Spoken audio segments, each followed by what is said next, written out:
I wish to express my condolences to the families that have lost loved ones and the families of the yet to be identified 250 bodies that are at the city mortuary, all of whom are associated with the protest of June the 25th or thereabouts. And I wish to express my anger and my condemnation at the non-responsiveness and unaccountability of the Ruto regime and their collaborators in ODM and other collaborators that have come along to fortify the brutal regime.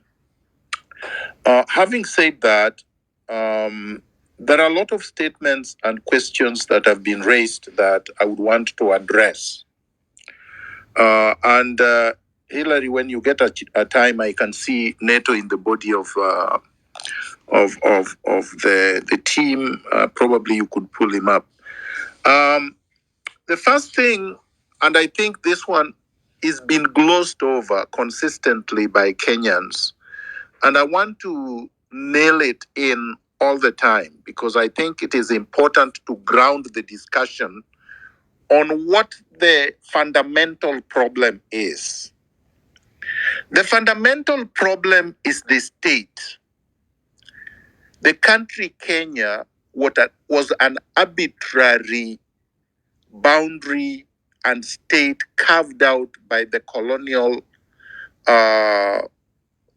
imperial powers in Berlin in 1884-1885 at the Berlin Conference.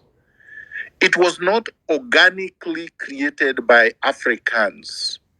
So we have an alien state that was carved out arbitrarily for purposes of extracting our raw materials and exploiting our labor. It was not done for our benefit. The mechanisms of extraction of our raw materials and labor was oppressive. It was not pro us. It was not done for us. It was not done humanely. Now, after the so-called flag independence in 1963, the mascots that were conscripted to continue running this colonial edifice called Kenya were supposed to continue the project of extraction, the project of oppression, the project of exploitation. So we must anchor our discussion on that. This is the struggle we've been involved in. Unfortunately, the struggle has only related and mutated into years of painting. We've had so-called reforms. These are like applying deodorant on a skunk. We've not dealt with the foundations of the state that was not meant to serve us. We've been running around this edifice in circles of protests without addressing the problem. So when the state props up one of the mascots, the black mascots, whether it was Kenyatta, whether it was Moi, whether it was Kibaki, whether it was Uhuru Kenyatta, and now Ruto, the mascot obeys the orders of the imperial powers, not our needs, not our cries, not our demands, because that's the people that put him in power. So the loyalty is outside, first and foremost. We have to understand that. Ruto cares more about what Washington or Paris or London or Berlin says more than they care about what we say in our villages and towns. They don't care if white if one white person was murdered by the police on June 25th, whether journalist, even a homeless white person, if one white person, even a Kenyan white, if one white person, even a homeless white person, was killed on the streets on June 25th, I can assure you that Washington would have immediately passed a resolution to get Ruto out. That's how much they care about white lives as opposed to black lives. The US Embassy, all the Western embassies would have passed and issued travel bans on this regime immediately. That's what they have done consistently. When Leakey was assaulted in Nairobi by Moi, the whole Western Hemisphere came down on Moi like a ton of bricks. And immediately thereafter, Moi formed a cabinet and appointed people that they called the Dream Team of Leakeys and the rest, and engaged in constitutional reforms that led to the repeal of Section 2A. So the point is, our lives don't matter until we make it matter by addressing this alien colonial state. That is why the revolution has to overhaul the state, reconstruct it, transform it, and have a state with the laws and constitution and morals, values that respect and value us, that give us dignity as Africans. So that's point number one. This point should never be lost, because a lot of people that have been commenting on what is happening are addressing reforms, the same deodorant on the skunk that will again put us in 100 years of us going around this edifice, dancing like primitive Africans, the way the white people intended it to be. So let's address the problem once and for all. Then we will have justice for all the people that have been victimized since independence, starting with Pio Pinto Gama in 1964 by Jomo Kenyatta, all the way to Rex and the identified bodies that are still at the morgue, and the ones that I said were incinerated by this criminal regime. That's my point number one. I want to emphasize it. Now, point number two, our country has been taken hostage by these mascots. These colonial mascots have instituted criminal systems where they belong to secret societies. That is how come they pop up with names like Joho, a man not qualified even to run my garden. A man that unqualified. And when I say that, it's not just because of grade D minus, which is also important.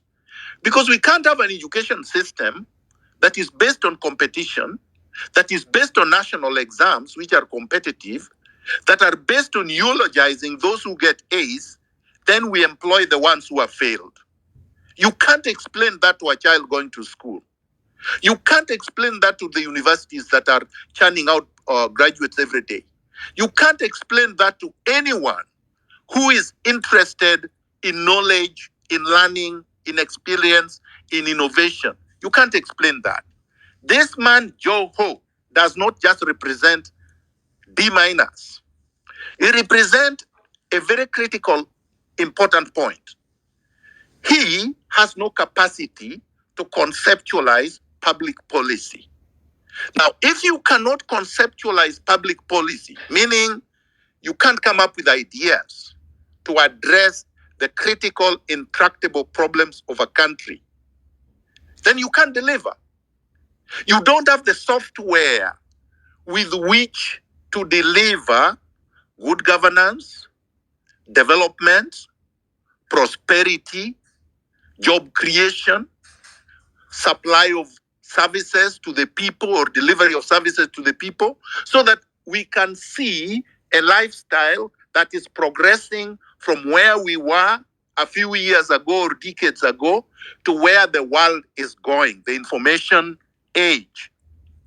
Now, I will get to the point of vetting, which is really nonsense considering what I have just said. Because if these are mascots that are not going to serve us, because it is by design from the colonial government, and then these mascots are serving a secret system designed to hijack and keep hostage the state, then it doesn't matter who they appoint. It doesn't matter how qualified these people are. Because at the end of it, these people, as I said, cannot conceptualize public policy for purposes of delivering services. And they also don't have integrity, which is the software without which a human being is just a wild animal. If you do not have integrity, you will never be able to deliver good governance and services to the people. Now to the so-called vetting. What is happening in the National Assembly? A National Assembly that lacked and was denied its legitimacy by the Gen Zs on June 25th is that it is not vetting, because vetting means scrutinizing information about the person and the person's character and the person's record, the person's history, the person's contributions or lack thereof, for purposes of determining suitability for a particular office. Is that happening? Nobody is scrutinizing anything. Somebody just comes and says, I go D minus. Nobody is even asking, can we see it? Somebody is saying, I have 2 degrees. Can we see the degrees? Which universities? When did you attend? Do you have any classmates? Is this degree even legitimate? Somebody is saying, oh, I have 10 companies. This is their net worth. They don't ask for the tax returns. They don't scrutinize the tax returns. They don't scrutinize assets reports, or they don't even ask for the assets reports. There are no audited reports of this person's corporate performance, or even their own tax reports. How much did they pay for taxes last year, for example? If you're saying you're worth 2.5 billion, how many hundreds of millions did you pay in tax? They don't ask that. And if you didn't pay tax, if you didn't pay tax hundreds of millions, then how do we know you are actually worth this? All I know, they are actually worth much more. Because if you go through the auditor's report, the Auditor General, they should have started there. Joe was indicted every single year for the 10 years that he was governor, for example. Oparanya was indicted every single year for the 10 years he was governor in Kakamega, for example. And it was found that they stole all the money and left zero for development in their respective counties. Joe, and I can say this to his face, is a known bad drug dealer that should never occupy any public office and should be in jail for life anywhere in the world.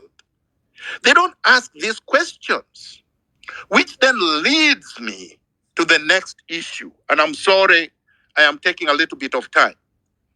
The next issue is this. If the system is rigged, the system is by design not meant to serve us.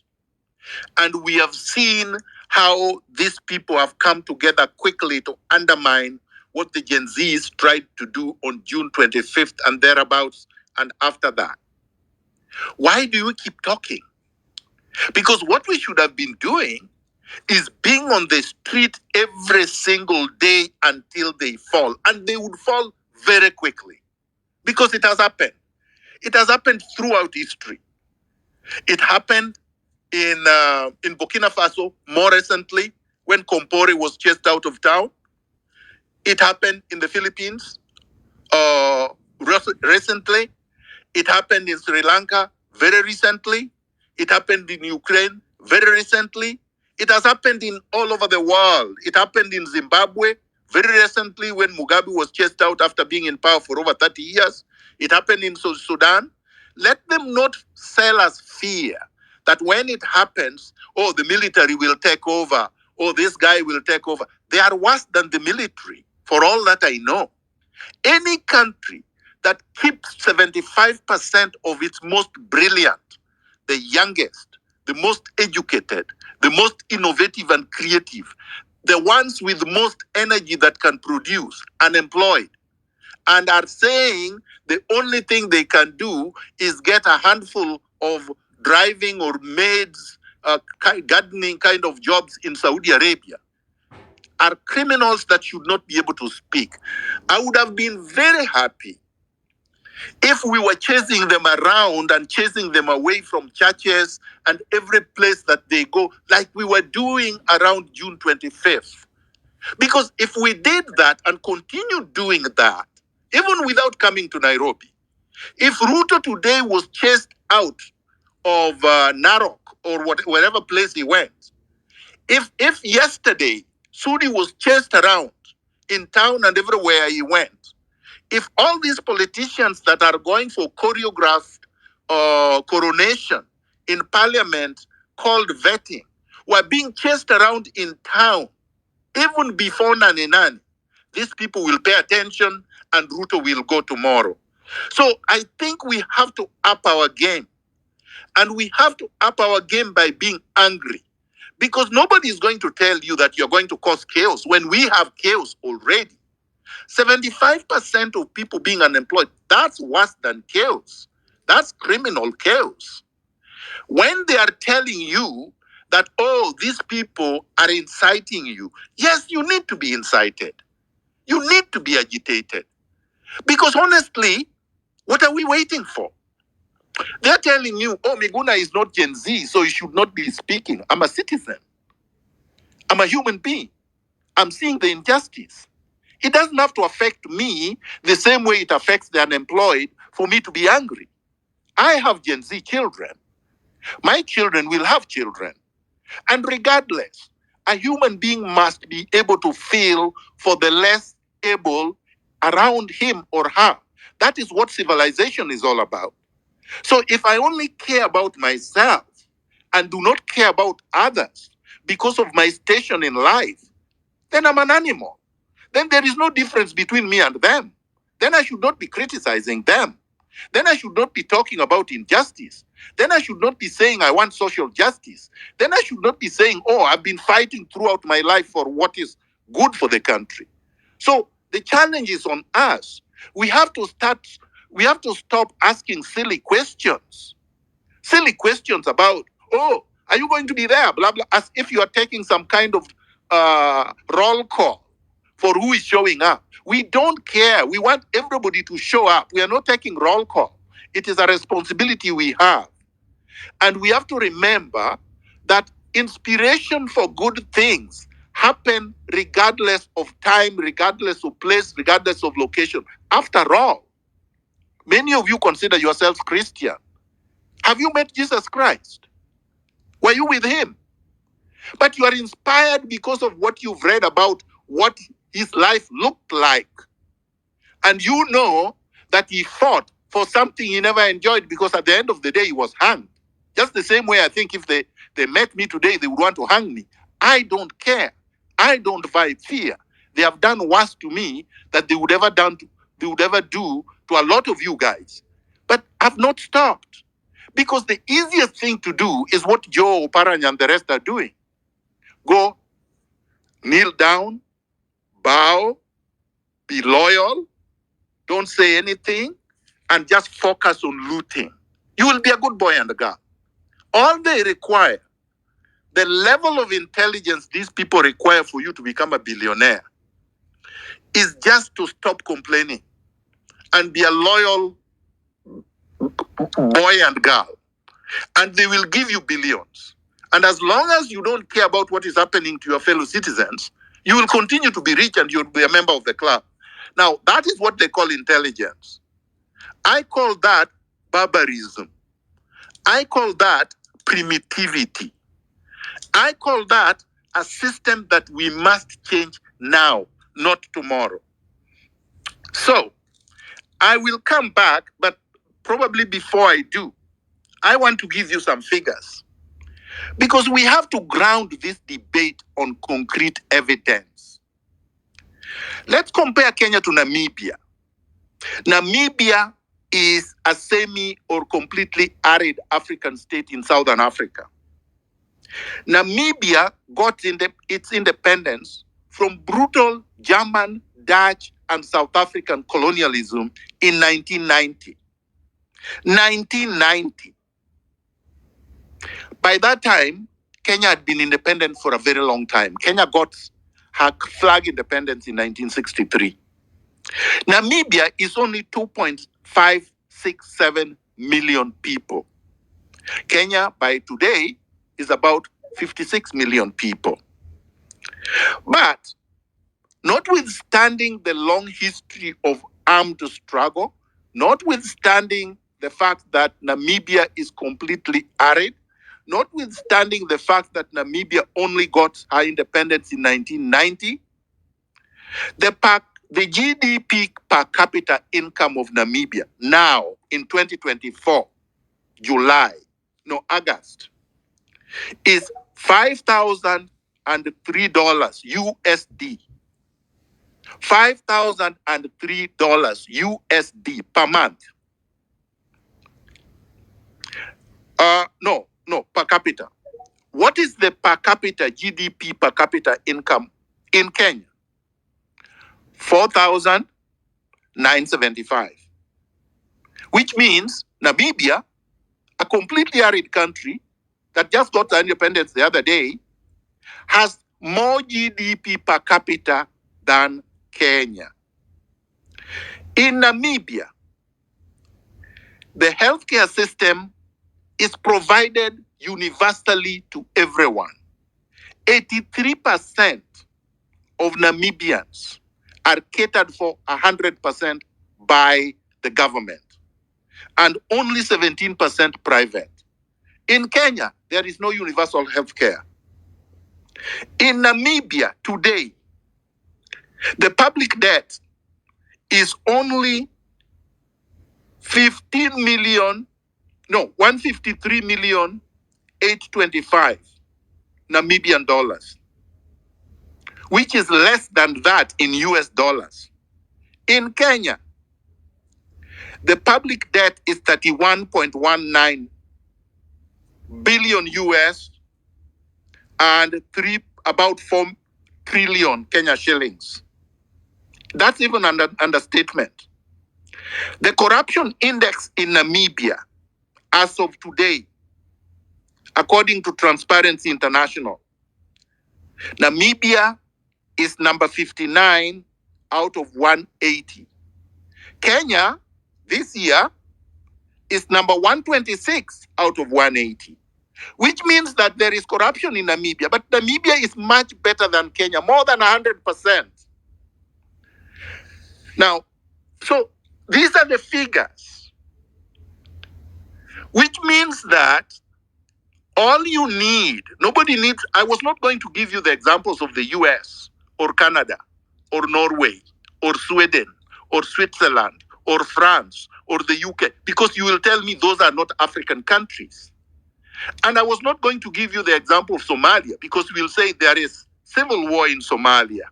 I'm not giving you the example of the most developed country in Africa, because you will say, oh, we will get there. I'm giving you one of the youngest countries in Africa with less resources than Kenya, that does not have arable land like Kenya, does not have the weather that Kenya has, does not have our history, and still doing much better than us.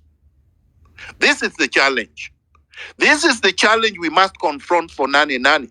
Because if we don't do it, clearly we have no chance of getting to a stage where we will be able to live. In fact, we will be bankrupt, we will be recolonized, and we can even be extinct. Because there is no reason why we will continue living. This is the challenge. I thank you. All right. Thank you so much, Daktari, for that wonderful giving the history and also giving the points that we need to act on upon, and we focus on Nane and what is happening. Hillary? Yes, I can hear you, Kingsman. Can you hear me? Maj, can you hear me? Okay. I can hear you. I can hear you. I can hear you, Hillary. Yeah. All right. All right, thank you so much. I think Kingsman has a problem. Kingsman, check your mic. So, guys, again, we are back to 2 minutes because so many people are requesting a mic. And